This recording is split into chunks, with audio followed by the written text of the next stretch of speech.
So good morning still. My name is Maxim Burgerhout. I work as a principal solution architect for the Red Hat team here in the Benelux, and I'm here with Daniel Messer today. Hey guys, I'm Daniel. I'm a product manager in Red Hat for something we call the operator framework, which is what we're going to talk to you about today. So in order to make the first couple of slides make any kind of sense at all, I'm going to do a little bit of a giveaway. Operators are smart agents that run on your Kubernetes cluster that make it easy to manage both the cluster as well as applications that run on top of the cluster. And we'll be talking about them for about 30 minutes or so. So operators have been around in one way, shape, or form since about 2016. They came from the CoreOS company, which we acquired a couple of years ago. And ever since 2016, when the idea first arose, they really took off. There are a lot of open source projects out there that are building operators to make it easy for end users like yourselves and other companies and other end users to deploy complex pieces of software on top of Kubernetes. So these are a couple of interesting projects. I'm not really sure why WebLogic is in there because it's obviously not a project, but Couchbase, MongoDB, open source projects that are creating operators. And it's not just open source projects. There are a lot of independent software vendors that are building operators to make it easy for you guys, again, to run all of that software that is potentially relatively complex on top of Kubernetes in a sane and safe way. Now, I'm mentioning this because this morning, I think it was Dan who mentioned vendor independence in the definition of cloud-native software. It's not just the fact that everybody can use this, every software vendor can write their own operator. It's also something that you can run on any type of Kubernetes cluster. So we're here both, obviously from Red Hat, we sponsor the Operator Framework initiative, but it's not a Red Hat only thing. It can run on any Kubernetes platform out there. So I need to stand closer to that thing maybe, I don't know. So why do you need an operator to begin with? And that's an interesting story. So Kubernetes, as you probably all know, originates from the concept of being able to run a probably stateless application at a large scale and scale it out and make it resilient, right?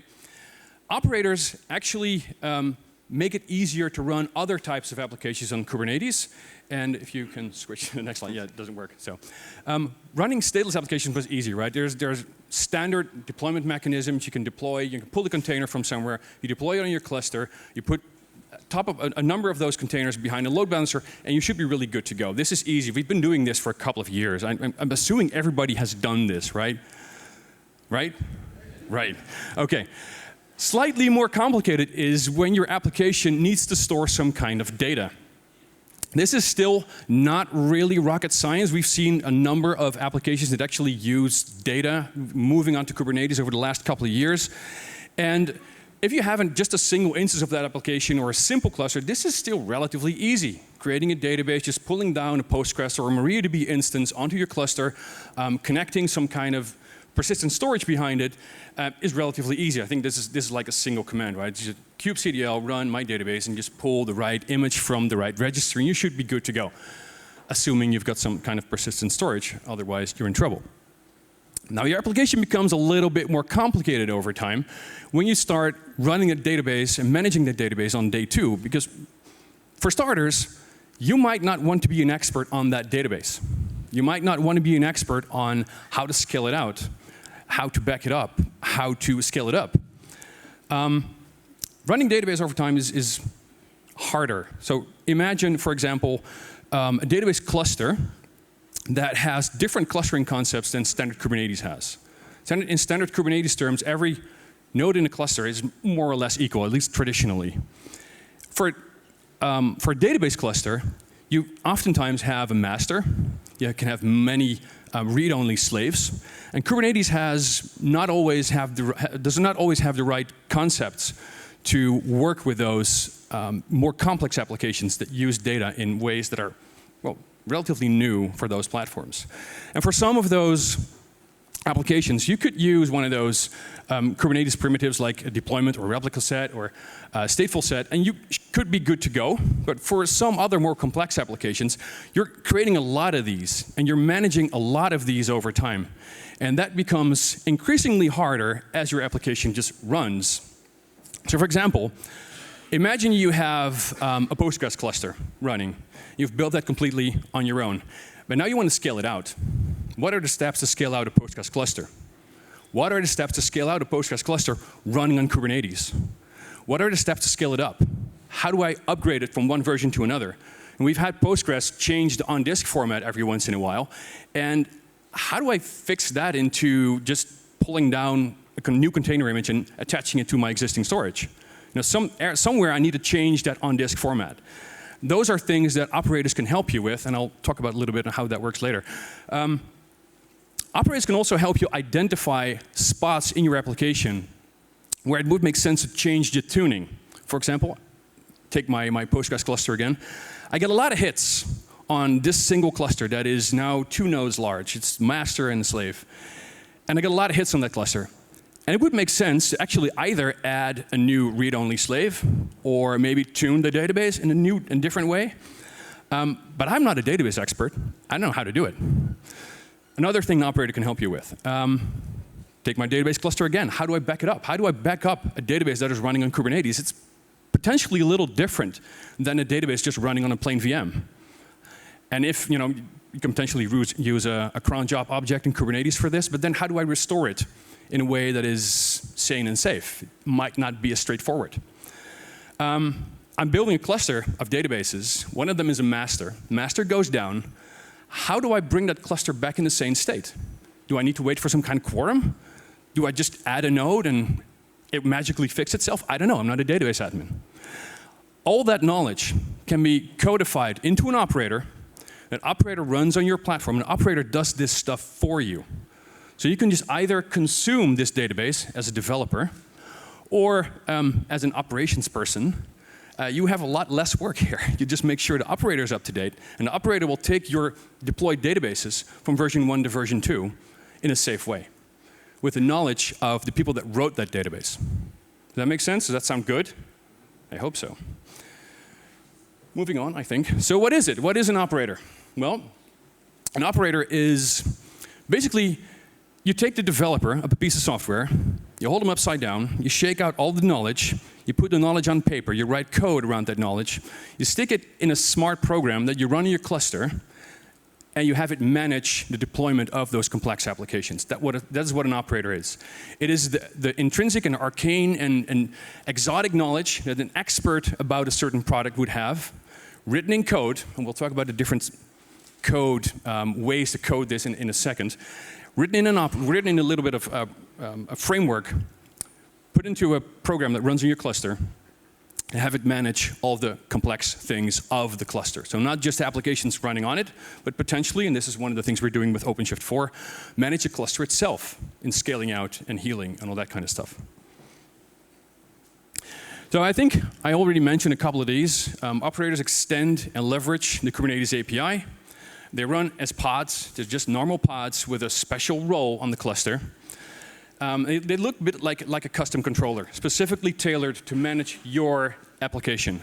So you will probably never see an operator that manages databases, because every database is a little different. You will have a different database for Postgres, and you will have a different operator for Postgres, and a different operator for MariaDB. You will have a different operator for Cockroach, because all of those databases have small or larger nuances in how they're managed and how they're backed up and how they're scaled. So that every operator manages one product and manages that in the best possible way. So that's what operators are. And they fix, you're quick. They manage upgrades, they manage failures, they manage recovery from failures, they manage making sure that the storage is handled in the right way when the disk on format changes. And, well, it says they're best suited for complex and stateful applications.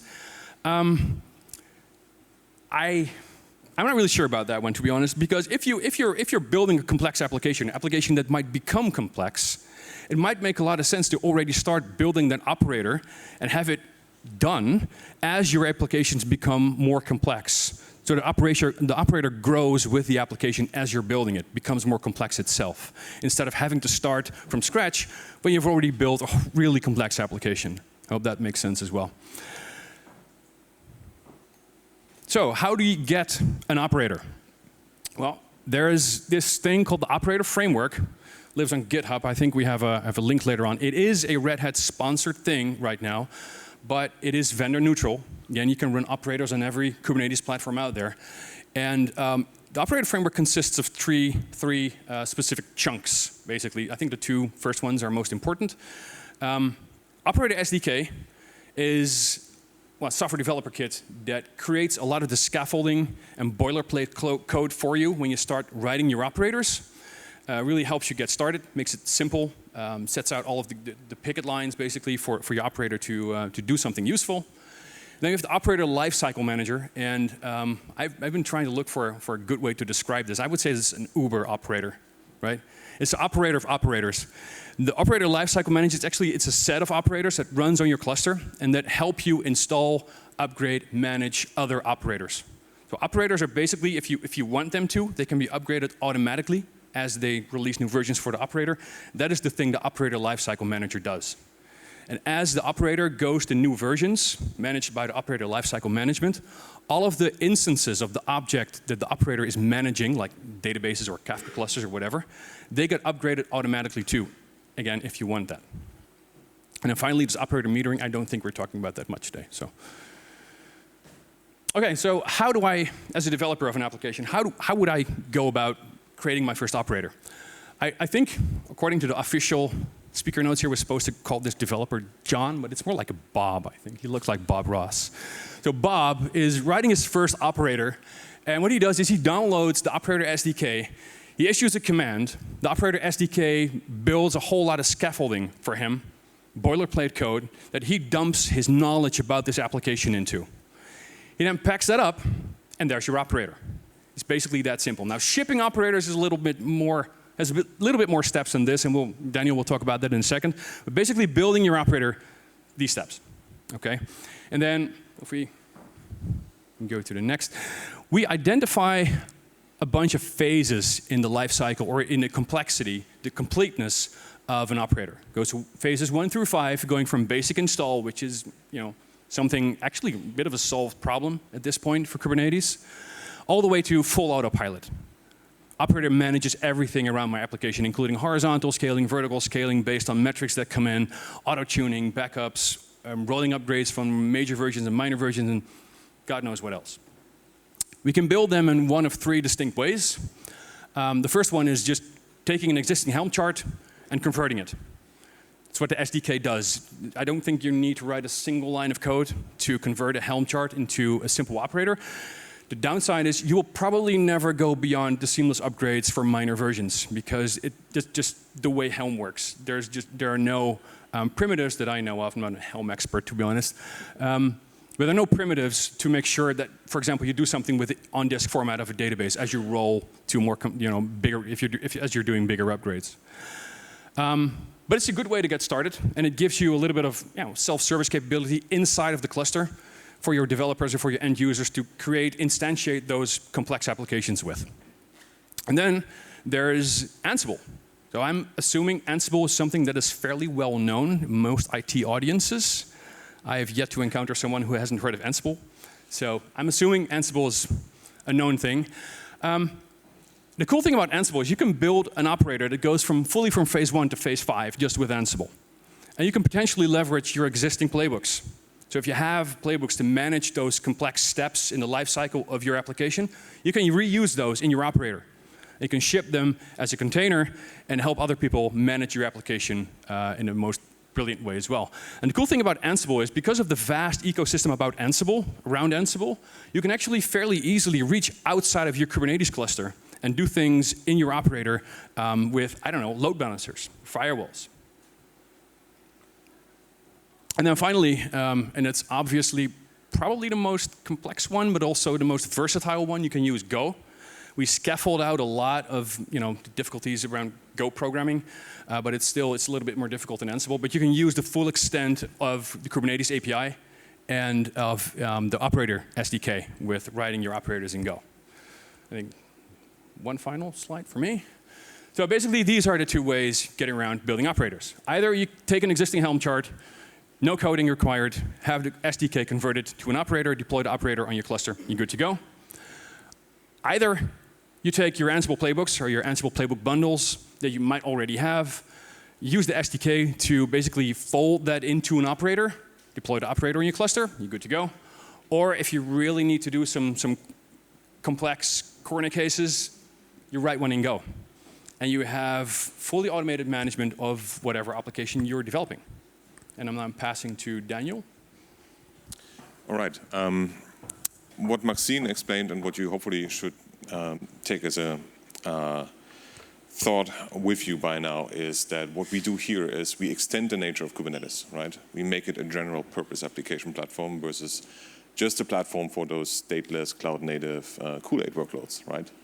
So far, you basically had to ask a separate service outside to give you a database or a message queue or a distributed tracing framework. It's not something that you can consume in the cluster, right? And every time you do that, right, you need to figure out the way you do this with the networking, merging potentially two different identity management solutions with each other, and you get all sorts of hassles, right? An operator allows you to do that inside the cluster. You consume this in a managed service-like fashion, right? If you want to have a database, you ask your favorite friendly neighbor, Mr. Operator, to give you a database. This guy, all day long, does nothing else than that. He's a specialist in that.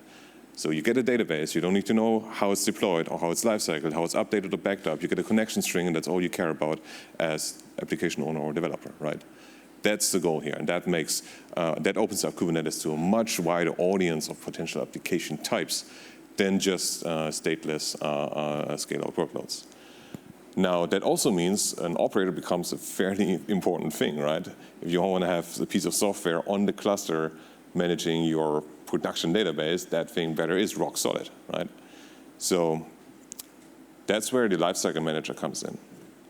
Maxim said it's an Uber operator, and that's actually true. There's another way you can think about this, right? When we look at how operators work and how they surface to the user, they do this with custom resource definitions, right? You get a new object type on the cluster that's maybe called my Postgres database, right? And you can create that like any other object in Kubernetes. It has a spec section and get a status section, and it's a YAML manifest like any other thing in Kubernetes these days, right? So that's the user interface. CRDs are global things, right? They are not local to a namespace. They are global, cluster-wide. And the operator reconciles them usually also cluster-wide. So one thing you could do is think about an operator as if Kubernetes is the cloud operating system, an operator is a kernel extension, right?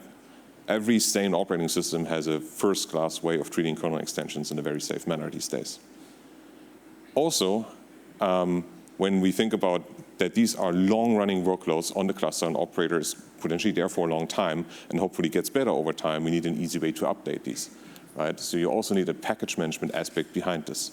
So you can also think about operator lifecycle manager being a package manager for operators. So it serves two purposes. One, it's mod probe for Kubernetes, and two, it's RPM for Kubernetes for operators. So the way this works is Bob, developer, has finished writing the operator. It's awesome. Now he wants to make that appear on cluster. Now an operator is just a part in the deployment, so he could give you the YAML manifest and you just apply that. That would constitute an operator, right? Easy enough. But that is kind of hard to manage over time. And it's also hard to manage over time with updates and when you have more than one operator in the cluster. And you want to maybe scope down the permissions that an operator has to a single namespace or just a couple of namespaces. Right? So managing one operator on cluster is easy, multiple gets harder. That's what the lifecycle manager is there for you. It's a central point on the cluster to install and manage operators. Now, what you do in order to get the operator managed by OLM is you package it up. So there's a package management concept behind it. You add some metadata to it. For instance, you put some author information to it, maybe a nice logo, bit of description, documentation, a couple of pointers to your GitHub repo, and that constitutes a package. Right? And this package can go into a catalog. And this catalog is something that someone who gives you the Kubernetes cluster, or the admin itself, can basically register with OLM. And then the administrator on the cluster can ask, show me the list of available operators to install, right? That's the package management aspect of OLM. So you get to pick from a list of operators that you are capable of installing. What you do there is you create a subscription. Now, why is this called a subscription? Well, the way the package management for operators work is very similar to a classic RPN or DBN package management, with only one difference in that the operator, once it updates, still needs to be able to manage the already deployed resources, right? So it's not like a usual application packaging thing. It always needs to be backward compatible, right? So what you need in order to do that and write good update logic to the next version of your operator is a very predictable update path, like the thing here in the background. That is what OLM allows you to define. You, as a developer of an operator, can define the exact version that your operator is capable of updating from. It's usually n-1, and what is then built is something like a graph in the background.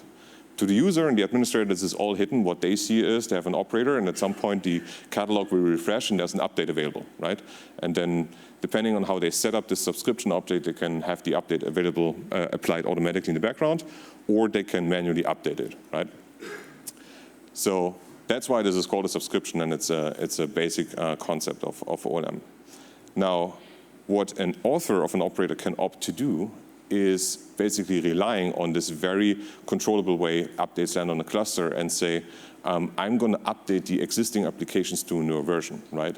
So people can opt to have a one-to-one relationship between the operator and the managed application. So every time you update the operator, it also updates the application. It's not required, but it's a model that operator developers can choose to keep the update logic somewhat manageable. If you think about an operator might need to support n-16 versions of the managed applications, right? At some point, the update conversion logic is getting larger than the actual management logic itself, right? So in order to control that a little bit and give more control, we support such a pattern. And to the user, this is transparent, right? The way what we want to enable here as a user experience is automated updates in the background. So we want them to think of updating the application on operator on cluster in the very same way you update applications on your smartphone, right? You click one button and then you just expect it works. And that's what this gives you. Now, the operator is deployed, and it's deployed in a certain namespace. One thing that OLM makes sure is that the RBAC of an operator, the permissions, is tightly managed. Why is this so important? Because an operator is usually also a highly privileged application, right? It needs to create lots of stuff for you. So back again, we have the analogy to modprobe and a kernel extension. It's very powerful, right? So you want to put that in a separate namespace compared to the namespace where the actual application gets deployed. Because otherwise, you could hijack the service account of the operator quite easily, right? You are namespace admin usually, so you can just use that service account that potentially gives you cluster-wide access.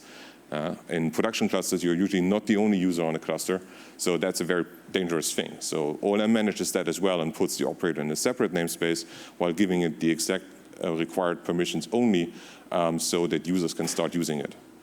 And the way users use it is really like a managed service, right? Compared to Amazon RDS. You go to RDS and say you want to have a MySQL database, right? So you ask this thing in an API call, give me a MySQL database, make it 4.7, make it 16 gigs of memory, 100 gigs of persistent storage, off you go. I don't care how it's set up or how you update it. I just want to have in 5 minutes a connection string in order to write my application, right? That's exactly how the operator works. So you discover the available services as a user on cluster in the form of custom resource definitions. You have a new object called MySQL cluster. You create that, and that's you asking the operator, give me a MySQL cluster. And the operator gives that to you. So that's all you see as the user. It makes for a very nice developer experience. And also because your MySQL database, which is potentially many parts and services and config maps and secrets and whatnot, is now represented by one thing, one piece of YAML. It becomes extremely straightforward to do GitOps with this. Right? Once you assume the operator is installed on cluster, you can just store that in your Git repository and have that applied every time you need a database. That object also stores the configuration of the database, so it's the perfect user interface, very similar to what you do on Cube every day. Now, in OpenShift, for instance, which is Red Hat's distribution of Kubernetes, you get a marketplace-like experience for this, right? The administrator can browse the available operators there, can click install, and then the users on the receiving side, usually developers, get to see which operators are installed and which services they offer, right? And that's a self-service database service for you, right on the cluster. The important thing, it's always on the cluster. So that means this thing is available in the cloud of your choice, but also on your laptop. Right? You're not bound to a managed service anymore. That's only available in some places. We also have an open source version of that is aiming at the larger Kubernetes community. We call it operatorhub.io, which is where your awesome operators that you write for the application you love, or you're an expert in managing in, can go and be shared with the wider community. So there's the same package concept behind it that OLM uses, so you get to give this thing a nice logo, nice description, a couple of interesting pointers, and make it appear nicely on the internet. So operatorhub.io is a place where you, if you're interested in getting started with operators, can find a nice selection of over 74 operators right now. And as a developer for an operator, you would also be able to publish that. The way you do this is with a simple GitHub repository. You just submit a PR with your packaged operator. It gets queued into a pipeline, gets tested, gets deployed. We'll see if it comes up on a Minikube thing. And if that is all good, you're good to go and be ready on the page. So that's also how we try to kind of foster the community around this new type of what we call Kubernetes native application, right? So I think we are almost out of time. I just want to give you a little bit of an outlook for where we are going with the project itself. On 5 more minutes, okay? With the 2 components we just spoke about. The SDK, which is aiming at operator developers, is looking to get Helm v3 support. Actually, yesterday in the same venue, I was here at Helm Summit. Some of you maybe too. Helm v3 was a big topic. What we can do, as Maxim showed, is create operators right off Helm charts. So you get this nice UX with a CRD and this constant reconciliation of your configuration on cluster with any Helm chart right now in Helm v2, and we are going to have the same with v3 as soon as it's out, which should not be that far off. There's also another project upstream in the Kubernetes community that looks after helping developers creating operators, which is only focused on Golang-based operators right now. That's KubeBuilder, so we are working with those folks as well to collaborate on supporting their way of scaffolding the project layout directory, as well as some of the command line switches you have so that these projects really get incompatible with each other. And we are also upstreaming some of the features we have developed for Golang developers of operators that are right now only available in the operator SDK into something that's controller runtime. For those people who are familiar with writing against the Kubernetes API, this is a very popular library that you use whenever you write a custom controller. So that's also the operator framework sharing some of the best practices and little helpers that we learned. From the SDK, which is a binary which you can use on your developer workstation to create an operator, there's also going to be a number of subcommands that directly deploy your operator with the lifecycle manager. So let's say you have a Minikube on your laptop, OLM is installed, which is a single command these days. Then you also get a command from the SDK to directly run and deploy your operator with OLM to get to see if it's working and deploying right with the right amount of permissions. There's a bunch of testing in there to make sure that your operators conform to best practices. There are many crazy things you can do in an operator. Not all of those are good ideas, and we've codified some of those in this testing and linting tooling that's also available in the SDK. OLM, basic priority is make this thing easier to use, make it more simpler. There are today like 3-4 APIs that you need to kind of at a high level understand to get the concept of a catalog, of a subscription, and the installed operator itself. So we're looking to make that a little bit easier on cluster by providing more status and debug information. So you can just look at an object and see, oh, I spelled the name of the operator wrong. I don't get a weird error message, right? It's just a typo. This kind of stuff for simplification. And we are also looking to basically support these packages that we talked about that basically are metadata bundles describing your operator go into standard container images. Right? So that you can actually ship this to your colleague, can be signed, can be moved around, and can be stored on any container image registry as well. On the slide you have seen, only an admin is capable of installing an operator. That's actually a very good thing because, as we know, operators are kernel extensions, right? Only root can do modprobe. But there are sane ways to allow a less privileged user to also install an operator. So we allow OLM to support this use case as well, so that also a non-cluster admin user, which is usually the case in a production environment, maybe not in the development environment, but usually in production you're not cluster admin for good reasons, so that this user can also install an operator. And the admin of the cluster is able to provide a maximum set of permissions that any operator deployed in this namespace can have, so that it's not as disruptive, right? We kind of limit the blast radius there. Also, one interesting feature that OLM brings to life as part of the package management is dependency resolution. An operator can depend on another operator. So let's say you have an extremely complex application stack that contains of multiple services. Best practices tell us that you should not write one operator that does all of that, right? When you have an application that uses Postgres, AMQ, and Spring Boot, yeah, you would have not one operator that can deploy all of these things. You would have one operator for Postgres, you would have one operator for AMQ that know how to deploy these things, and you would have one operator that's special to your Spring Boot application. And if it's just in the beginning deploying some of the manifests. Now, this Spring Boot operator can express a dependency on the Postgres operator and the AMQ operator because it needs that for the application to run. And then if someone install that application operator from Spring Boot application from the catalog, OLM would also install the other operators with it as a dependency. So very similar to RPM or Debian package management, right? And that is available actually right now. It's just not automatic. In the next release, it will be automatically resolved at install time. So you don't have to do anything as a cluster admin. Couple of links for you to take away with in order to get started. The GitHub project is really the best place where to find most current information, see the Getting Started guide. We have a SIG in the OpenShift Commons organization that talks about operators. We are on Kubernetes. The whole SDK and OLM engineering team is on Kubernetes as well. And we also have a Google group for the operator framework. With that, I hope I see you there and hope you enjoyed this talk. Thank you.